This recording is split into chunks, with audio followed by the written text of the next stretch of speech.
Hi everyone. Sreenarayana Guru open university first semester PG ക്ലാസ്സിലേക്ക് എല്ലാവർക്കും സ്വാഗതം. ഇന്ന് ഡിസ്കസ് ചെയ്യുന്നത് ഫണ്ടമെന്റൽസ് ഓഫ് സോഷ്യൽ റിസർച്ചിലെ ബ്ലോക്ക് 2-ലെ യൂണിറ്റ് 1 ആണ്.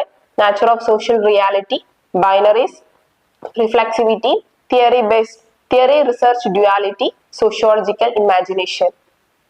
ആദ്യമായിട്ട് ഡിസ്കസ് ചെയ്യുന്നത് the basic nature of reality. നമ്മുടെ സൊസൈറ്റിയിൽ ഇപ്പോഴും ഒരു ഡിബേറ്റിൽ നിന്നുകൊണ്ടിരിക്കുന്ന ഒരു സംഭവമാണ് റിയാലിറ്റി എന്ന് പറയുന്നത്. അപ്പം യാഥാർത്ഥ്യമായിട്ടുള്ള ഭൗതികമായിട്ടുള്ള വസ്തുക്കളോ അല്ലെങ്കിൽ പ്രതിഭാസങ്ങളോ ആശയങ്ങളോ ആണ് എന്ത് ഈ റിയാലിറ്റി. എക്സിസ്റ്റിംഗ് ആയിട്ട് നിലനിൽക്കുന്ന സംഭവങ്ങളാണ് എന്ത് ഫിസിക്കൽ ആയിട്ടുള്ള സംഭവങ്ങളാണ് റിയാലിറ്റി എന്ന് പറയുന്നത്. ഒരു ശാസ്ത്രീയപരമായിട്ട് നമ്മൾ സയന്റിഫിക്കലി ഇത് നോക്കുകയാണെങ്കിൽ നിലവിലുള്ള ധാരണ വെച്ചിട്ട് നമ്മളൊരു ഭൗതികപരമായിട്ടുള്ള ലോകം അല്ലെങ്കിൽ ഭൗതികമായിട്ടുള്ള ഫിസിക്കൽ റിയാലിറ്റി എന്നിവയാണ് എന്ത് സോഷ്യൽ അല്ലെങ്കിൽ റിയാലിറ്റി എന്നതുകൊണ്ട് ഉദ്ദേശിക്കുന്നത്. ഈ വീക്ഷണം എന്താണ്? യാഥാർത്ഥ്യത്തിന്റെ അടിസ്ഥാന ഘടകങ്ങൾ എന്താ? ഭൗതിക ശാസ്ത്ര നിയമങ്ങളിലൂടെ സംവദിക്കുന്ന എന്തിനോ ഒരു ഊർജമാണ് നമുക്ക് ആ റിയാലിറ്റി എന്ന് പറയുന്ന സംഭവം. നമ്മുടെ ആറ്റങ്ങളുടെ സ്വഭാവം, ഇപ്പൊ നക്ഷത്രങ്ങളുടെ രൂപീകരണം, അതുപോലെ നമ്മുടെ സ്വന്തം ശരീരത്തിലുള്ള പ്രവർത്തനങ്ങള്, ഇതൊക്കെ എന്താണ് ഈ റിയാലിറ്റിയുമായി ബന്ധപ്പെട്ട പല വശങ്ങളാണ്. അപ്പം ഇതൊക്കെ എന്താണ് അതൊക്കെ ഫിസിക്കലായിട്ട് എക്സിസ്റ്റിംഗ് ആയിട്ട് നിൽക്കുന്ന സംഭവങ്ങളായതുകൊണ്ട് തന്നെ ഇതൊക്കെ റിയൽ ആയിട്ട് ഉള്ളതാണ്. ആ ഒരു റിയാലിറ്റിയുമായിട്ട് കണക്ട് ചെയ്തിട്ടുള്ളതാണ്. അതുപോലെ ഈ ഭൗതിക വീക്ഷണം, നമ്മുടെ ബോധം, വികാരങ്ങള്, ഇതൊന്നും നമുക്ക് കാണാനോ ഇതാക്കാനോ പറ്റാത്തത് കൊണ്ട് തന്നെ അത് റിയാലിറ്റിയിൽ ഉൾപ്പെടുന്നില്ല എന്ന് പറയുന്നുണ്ടെങ്കിലും ചില ശാസ്ത്രജ്ഞന്മാര് എന്ത് പറയുന്നുണ്ട്? ബോധം, അതുപോലെ വിവരം, ലവ്, അഫെക്ഷൻ എന്നുള്ള ഈ സംഭവങ്ങളെല്ലാം റിയാലിറ്റിയിൽ ഉൾപ്പെടുന്നുണ്ട് എന്നും പറയുന്നുണ്ട്. ചുരുക്കത്തില് ഈ റിയാലിറ്റി എന്ന് പറയുന്നതിന്റെ അടിസ്ഥാന സ്വഭാവം ഭൗതികവും അല്ലാത്തതുമായിട്ടുള്ള എല്ലാ വശങ്ങളെയും ഇൻക്ലൂഡ് ചെയ്യുന്നുണ്ട് എന്നാണ് പറയുന്നത്. അടുത്തത് സോഷ്യൽ റിയാലിറ്റി. നമ്മുടെ വിവിധ സോഷ്യൽ റിയാലിറ്റി എന്താണെന്നും അതിന്റെ വ്യത്യസ്തങ്ങളായിട്ടുള്ള ഡയമെൻഷൻസും ഉണ്ട്. അപ്പൊ വിവിധ ഡയമെൻഷൻസ്, വ്യത്യസ്തങ്ങളായിട്ടുള്ള തലങ്ങൾ ഉൾക്കൊള്ളുന്നതാണ് സോഷ്യൽ റിയാലിറ്റി എന്ന് പറയുന്നത്. ഒരു ബഹുതലമായിട്ടുള്ള ആശയങ്ങളാണ് നമ്മുടെ സോഷ്യൽ റിയാലിറ്റിയിൽ ഉൾപ്പെടുന്നത്. നമ്മുടെ സാമൂഹിക ലോകത്തെ രൂപപ്പെടുത്തുന്നതിനും അതിനുള്ള ബന്ധങ്ങളും അതുപോലെ മാനദണ്ഡങ്ങളും എല്ലാ കാര്യങ്ങളും സോഷ്യൽ റിയാലിറ്റിയിൽ ഉൾപ്പെടുന്നുണ്ട്. അത് മനസ്സിലാക്കാനും അതുപോലെ തന്നെ അതിനെ വളർത്തിയെടുക്കാനും ഒക്കെ നമുക്ക് എന്താണ് ഇതിലൂടെ സാധിക്കും. അപ്പം ഇതില് വ്യത്യസ്തങ്ങളായിട്ടുള്ള ഡയമെൻഷൻസ് എന്ന് പറയുന്നത് ഫസ്റ്റ് കൾച്ചറൽ ഡയമെൻഷൻ ആണ്. അപ്പൊ ഈ ഡയമെൻഷൻ എന്താണ്? ഒരു സൊസൈറ്റിയിലുള്ള ഗ്രൂപ്പിനെയോ അല്ലെങ്കിൽ അതിനുള്ള വിശ്വാസങ്ങള്, മൂല്യങ്ങള്, ആചാരങ്ങള് എന്നിവയൊക്കെയാണ് സൂചിപ്പിക്കുന്നത്. അപ്പൊ സൊസൈറ്റി ആകുമ്പോൾ എല്ലാ സംഭവങ്ങളും ഉണ്ട്. അതിൽ ഏറ്റവും ഇമ്പോർട്ടന്റ് എന്ന് പറയുന്നത് കൾച്ചർ തന്നെയാണ്. അടുത്തതാണ് സ്ട്രക്ചറൽ ഡയമെൻഷൻ എന്ന് പറയുന്നത്. ഈ ഡയമെൻഷൻ എന്താണ്?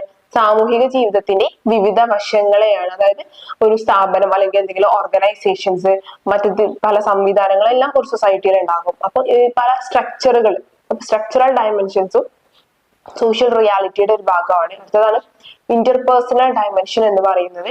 ഇപ്പൊ സാമൂഹിക പശ്ചാത്തലത്തിൽ നോക്കുമ്പോൾ വ്യക്തികൾ തമ്മിലുള്ള പല ബന്ധങ്ങളും ഇടപെടലുകളും അതുപോലെ അവർ ആശയവിനിമയം നടത്തുന്നതും അവർ തമ്മിലുള്ള വൈവിധ്യപരമായിട്ടുള്ള പ്രശ്നങ്ങളും കാര്യങ്ങളും സാമൂഹിക ബന്ധങ്ങളുടെ രൂപീകരണവും അങ്ങനെയുള്ള എല്ലാ കാര്യങ്ങളും എന്താണ് ഇന്റർപേഴ്സണൽ ഡയമെൻഷൻസിൽ പെടുന്നതാണ്. അടുത്തതാണ് പവർ ഡയമെൻഷൻ എന്ന് പറയുന്നത്. സമൂഹത്തിന്റെ ഉള്ളിലുള്ള അധികാരങ്ങളും അതുപോലെ അതിന്റെ സ്വാധീനവും അത് മറ്റുള്ളവരിലേക്ക് എത്തുന്നതിനെയൊക്കെ സ്വാധീനിക്കുന്നതാണ് പവർ ഡയമെൻഷൻ എന്ന് പറയുന്നത്. അതാണ് ഹിസ്റ്റോറിക്കൽ ഡയമെൻഷൻ. നമ്മുടെ ഇത് എന്ന സമൂഹത്തിലെ യഥാർത്ഥത്തിന് ചരിത്രപരമായിട്ടുള്ള എങ്ങനെയാണ് ഈ സൊസൈറ്റി ഉണ്ടായിട്ട് വന്നിട്ടുള്ളത്, ഇതിന്റെ പരിണാമവും അതുപോലെ അതിന്റെ വികാസവും ഒക്കെ കണക്കിലെടുത്തിട്ടാണ് ഹിസ്റ്റോറിക്കൽ ഡയമെൻഷൻസ് വരുന്നത്. അതാണ് ഇൻഡിവിജ്വൽ ഡയമെൻഷൻ. നമ്മുടെ എന്താ ഒരു വ്യക്തിയുടെ പങ്ക് ഒരു സൊസൈറ്റി രൂപീകരിക്കുന്നതിൽ അല്ലെങ്കിൽ ഒരു റിയാലിറ്റി രൂപപ്പെടുത്തി എടുക്കുന്നതിൽ, സോഷ്യൽ റിയാലിറ്റി രൂപീകരിക്കുന്നതിൽ ഒരു ഇൻഡിവിജ്വലിന്റെ പങ്ക് എന്താണ്? അതാണ് ഇൻഡിവിജ്വൽ ഡയമെൻഷൻ എന്ന് പറയുന്നത്. അതാണ് ഗ്ലോബൽ ഡയമെൻഷൻ. ഇത് ലോകമെമ്പാടുമുള്ള സമൂഹങ്ങളുടെ പരസ്പര ബന്ധത്തെയും മറ്റും ചൂണ്ടിക്കാണിക്കുന്നതാണ് ഗ്ലോബൽ ഡയമെൻഷൻ എന്ന് പറയുന്നത്. അപ്പം സമൂഹത്തിന്റെ ആ റിയാലിറ്റി എന്ന് പറയുന്നത് മനസ്സിലാക്കാൻ എന്താണ് വ്യക്തികളുടെയും ഗ്രൂപ്പുകളുടെയും സ്ഥാപനങ്ങളും തമ്മിലുള്ള എല്ലാ ബന്ധത്തെയും മനസ്സിലാക്കണം. എന്നാൽ മാത്രമേ സോഷ്യൽ റിയാലിറ്റി എന്താണെന്ന് നമുക്ക് മനസ്സിലാക്കാൻ സാധിക്കുള്ളൂ. അടുത്തതായിട്ട് പറയുന്നതാണ് ബൈനറീസ് എന്ന് പറയുന്നത്. ബൈനറി എന്ന് പറഞ്ഞാൽ ഒരു ക്ലാസിഫിക്കേഷൻ ആണ്, അല്ലെങ്കിൽ ഒരു ദ്വിമുഖമായിട്ടുള്ള സംഭവമാണ്. അതായത് ഒരു സംഭവത്തിനെ നമ്മൾ എന്താണ് രണ്ടായിട്ട് ക്ലാസിഫൈ ചെയ്തെടുക്കുന്നതിനാണ് ബൈനറീസ് എന്ന് പറയുന്നത്. അപ്പൊ നമുക്കത് ഗ്രൂപ്പായിട്ട് നമ്മൾ എന്താ അതിനെ വിഭജിക്കുകയാണ്. ഇപ്പൊ നമ്മൾ എക്സാമ്പിൾ നോക്കുകയാണെങ്കിൽ ജെൻഡർ വൈസ് എടുക്കുകയാണെങ്കിൽ അതിൽ മെയിൽ ഉണ്ടാകും, ഫീമെയിൽ ഉണ്ടാകും. അപ്പം ഒരു പൊളിറ്റിക്കൽ ആയിട്ടുള്ള റിലേഷൻ, ഒരു രാഷ്ട്രീയ ബന്ധം നോക്കുകയാണെങ്കിൽ അതിലെന്താണ് ഡെമോക്രാറ്റിക് ഉണ്ടാവും, റിപ്പബ്ലിക് ഉണ്ടാവും, അല്ലെങ്കിൽ ഇടത് വലത് എന്നുള്ള ഒരു കാഴ്ചപ്പാട് ഉണ്ടാകും. പിന്നെ ഏതൊരു പ്രവൃത്തി നമ്മൾ എടുക്കുകയാണെങ്കിലും അതിൽ ഗുഡ് ആൻഡ് ബാഡ്. അപ്പൊ ഈ ഒരു ക്ലാസിഫിക്കേഷനെയാണ് ബൈനറീസ് എന്ന് പറയുന്നത്. ഇനിയിപ്പോ നമ്മളെ ഹെൽത്ത് ആൻഡ് വെൽബീങ് എടുക്കുകയാണെങ്കിൽ അതില് ആരോഗ്യമായിട്ടുള്ളവരുണ്ടാകും, സിക്ക് ഉള്ളവരുണ്ടായിരിക്കും. അങ്ങനെ നമ്മൾ ക്ലാസിഫൈ ചെയ്യുന്നതാണ് ബൈനറീസ് എന്ന് പറയുന്നത്. അപ്പൊ ഈ ബൈനറികൾക്ക് എന്താണ് വിവരങ്ങളെ മനസ്സിലാക്കാനും അത് ഏതിലാണോ എന്നുള്ളതിന് ക്രമീകരിക്കാനും സാധിക്കും. നമുക്കൊരു സംഭവം കിട്ടിയാൽ നമുക്ക് എന്താ ഇത് നല്ലതാണോ ചീത്തതാണോ അല്ലെങ്കിൽ എന്തേലും ഇത് ഏതിലാ പെടുന്നത് എന്നുള്ളതിന് നമുക്ക് ക്ലാസിഫൈ ചെയ്യാനും ബൈനറികളിലൂടെ സാധിക്കും. അതുപോലെ സങ്കീർണമായിട്ടുള്ള യാഥാർത്ഥ്യങ്ങളെ പരിമിതപ്പെടുത്തി കൊണ്ടുവരാനും ഇതിലൂടെ സാധിക്കും. പിന്നെ അതുപോലെ നമ്മുടെ ജെൻഡർ ആയിക്കോട്ടെ, നമ്മുടെ ഇൻഡിവിജ്വാലിറ്റി ആയിക്കോട്ടെ, ജീവിതത്തിന്റെ എല്ലാ വശങ്ങളെയും നമുക്ക് എന്താണ് ഒരു ഗ്രൂപ്പിൽ നിന്ന് നമുക്ക് നോക്കിക്കാണാൻ സാധിക്കുകയും ചെയ്യും. അതുപോലെ ബൈനറികൾ തിരിച്ചറിയുകയും അതുപോലെ വെല്ലുവിളിക്കുകയും ചെയ്യുന്നത് എന്താണ് ലോകത്തെ കൂടുതൽ നമുക്ക് കൃത്യമായിട്ട് മനസ്സിലാക്കാൻ സാധിക്കും. ഇപ്പൊ ഇന്ന സംഭവം ഇന്നൊരു ഗ്രൂപ്പിൽ ഉൾപ്പെടുത്തുക, ഇത് എന്തുകൊണ്ട് എന്നുള്ളത് നമ്മൾ ചോദ്യം ചെയ്യുന്നതിലൂടെ എന്താണ് കൂടുതൽ കാര്യങ്ങളെ നമുക്ക് വ്യക്തമായിട്ട് മനസ്സിലാക്കാൻ സാധിക്കണം. എന്തുകൊണ്ട് ഇതിൽ വന്നു അല്ലെങ്കിൽ വന്നില്ല എന്നതിനെ കുറിച്ചുള്ള ധാരണ വളർത്തിയെടുക്കാൻ നമുക്ക് ഇതിലൂടെ സാധിക്കും. അടുത്തതാണ് റിഫ്ലക്സിവിറ്റി എന്ന് പറയുന്നത്. വ്യക്തികളുടെയോ അല്ലെങ്കിൽ സിസ്റ്റത്തിന്റെയോ അല്ലെങ്കിൽ പ്രക്രിയയുടെയോ അല്ലെങ്കിൽ അവരുടെ പ്രവർത്തനത്തിന്റെയോ ആ ഒരു ഫലങ്ങളെ പ്രതിഫലിപ്പിക്കാനുള്ള ശേഷിയാണ് എന്ത് റിഫ്ലക്സിവിറ്റി എന്ന് പറയുന്നത്. അപ്പൊ നമുക്ക് തന്നെ ഉണ്ടാവും, നമ്മൾ എന്തെങ്കിലും ഒരു കാര്യം ചെയ്താല് ഇത് ശരിയാണോ അല്ലെങ്കിൽ ഇത് ബെറ്റർ ആക്കണോ, നമുക്ക് നമ്മുടെ റിഫ്ലക്സിവിറ്റി നമുക്ക് തോന്നില്ലേ, അതാണ് ആ ഒരു കാര്യത്തെയാണ് റിഫ്ലക്സിവിറ്റി. നമുക്ക് തന്നെ പ്രതിഫലിപ്പിക്കാൻ കഴിയുന്ന ഒരു സംഭവം. ആ നമ്മുടെ ആ ഒരു ഇൻഡിവിജ്വാലിറ്റി എന്താണ്, അല്ലെങ്കിൽ നമ്മൾ ചെയ്തത് ശരിയാണോ, എന്തൊരു കാര്യം ചെയ്യുമ്പോഴും നമ്മൾ തന്നെ വാല്യൂ ചെയ്യുന്നത്, നമ്മളൊന്ന് റിഫ്ലക്സീവ് ആവുക. അപ്പൊ ഇതെന്താണ് നമ്മുടെ ചിന്തകളായിക്കോട്ടെ, നമ്മുടെ വിശ്വാസങ്ങളായിക്കോട്ടെ, നമ്മുടെ അനുഭവങ്ങളായിക്കോട്ടെ എന്നിവ ഒരാളുടെ പ്രവർത്തികളിലും വ്യാഖ്യാനങ്ങളിലും ലോകത്തെ കുറിച്ചുള്ള ഗ്രാഹ്യത്തിലും ചെലുത്തുന്ന ഒരു സ്വാധീനം, അതുപോലെ നമ്മുടെ സ്വയം അവബോധവും എല്ലാം റിഫ്ലക്സിവിറ്റിയിൽ ഉൾപ്പെടും. അപ്പം വ്യക്തിഗതമായിട്ടുള്ള ഒരു വികസനം, ഒരു ഇൻഡിവിജ്വൽ ഡെവലപ്മെന്റ് നോക്കുകയാണെങ്കിൽ റിഫ്ലക്സിവിറ്റി എന്ന് പറയുന്നത് വ്യക്തികളെ അവരുടെ ചിന്തകളും അതുപോലെ വികാരങ്ങൾ, പെരുമാറ്റങ്ങൾ എന്നിവ ക്രിട്ടിക്കലി അനലൈസ് ചെയ്യാൻ വേണ്ടിയിട്ട് അവരെ ഹെൽപ്പ് ചെയ്യുന്നുണ്ട്. അത് ശരിയാണോ തെറ്റാണോ എന്നതിന് വിമർശനാത്മകമായിട്ട് അനലൈസ് ചെയ്യാൻ സഹായിക്കും. ഇപ്പം ഗവേഷണത്തിലോ റിസർച്ചിലോ നോക്കുകയാണെങ്കിൽ നമ്മൾ ചെയ്തിട്ടുള്ള ആ ഒരു റിസർച്ചിന് എത്രത്തോളം സാധ്യതയുണ്ടെന്നും അത് എത്രത്തോളം ഒബ്ജക്റ്റിവിറ്റി ഉണ്ട് എന്നുള്ളത് ഉറപ്പാക്കുന്നതിന് നമുക്ക് റിഫ്ലക്സിവിറ്റി എന്നത് അത്യാവശ്യമാണ്. അതുപോലെ ഒരു ഗവേഷകർക്ക് അവരുടെ ഡാറ്റ കളക്ട് ചെയ്യുന്നതിൽ, അതുപോലെ അവരുടെ ഫലങ്ങൾ പ്രഖ്യാപിക്കുന്നതിൽ, അതുപോലെ നമ്മൾ ഹൈപ്പോത്തസിസ് ക്രിയേറ്റ് ചെയ്യുക, നമ്മുടെ എക്സ്പീരിയൻസും കാര്യങ്ങളെല്ലാം നമ്മൾ റിസർച്ചിൽ ഉൾപ്പെടുത്തുക. ഇതൊക്കെ ഒരു റിഫ്ലക്സീവ് തലത്തിൽ നിന്ന് നോക്കിക്കാണുമ്പോൾ മാക്സിമം എറേഴ്സിനെ കുറയ്ക്കാൻ നമുക്ക് സാധിക്കുകയും ചെയ്യും. നമുക്ക് ക്രിട്ടിക്കലി അനലൈസ് ചെയ്യുമ്പോൾ കൂടുതൽ ഇന്നോവേഷൻസ് കൊണ്ടുവരാനും സാധിക്കും. ഇനി നമ്മൾ സൊസൈറ്റിയിൽ നിന്ന് നോക്കുകയാണെങ്കിൽ വ്യക്തികളും ഗ്രൂപ്പുകളും സ്ഥാപനങ്ങളും തമ്മിലുള്ള സങ്കീർണമായിട്ടുള്ള ഒരു പരസ്പര ബന്ധം മനസ്സിലാക്കാൻ റിഫ്ലക്സിവിറ്റി നമ്മളെ സഹായിക്കുന്നുണ്ട്. റിഫ്ലക്സീവ് ആയിരിക്കുന്നതിനോട് സാമൂഹിക പ്രതിഭാസങ്ങളെ കുറിച്ച് നമ്മുടെ ധാരണകളെ വളർത്തിയെടുക്കാനും അതുപോലെ സാമൂഹിക സ്ഥാനം, സാംസ്കാരികമായിട്ടുള്ള പശ്ചാത്തലങ്ങള്, വ്യക്തികളുടെ അനുഭവങ്ങൾ, ഇത്തരം കാര്യങ്ങളെ മനസ്സിലാക്കാനും ഇതിലൂടെ സാധിക്കുന്നുണ്ട്.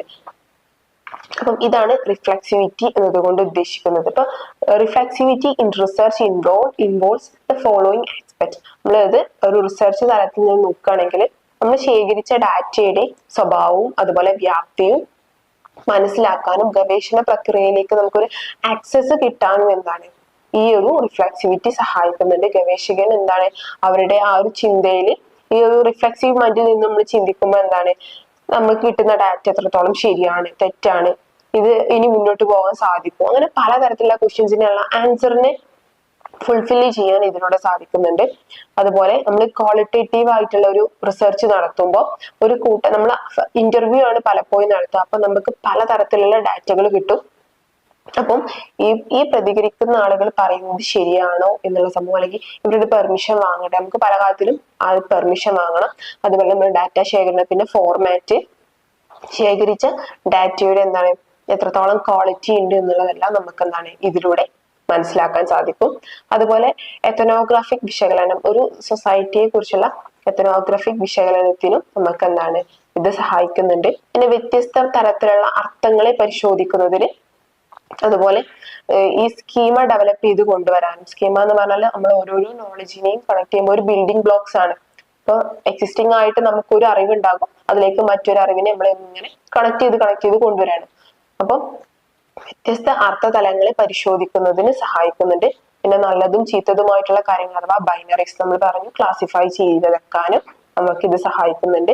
പിന്നെ റിഫ്ലെക്സിയുടെ ഏറ്റവും സങ്കീർണമായിട്ടുള്ള തലത്തിൽ നിന്നും ഒരു ദാർശനികമായിട്ടുള്ള ഒരു വശത്തിനെ മനസ്സിലാക്കണം. അതായത് നമുക്ക് സ്വയം അവബോധം ഉണ്ടാകാനും സ്വയം തിരിച്ചറിവ് ഉണ്ടാകാനും, അതാണ് അതിന്റെ ഏറ്റവും ഇൻഡെപ്ത് വെർഷൻ എന്ന് പറയുന്നത് റിഫ്ലെക്സിവിറ്റിയുടെ.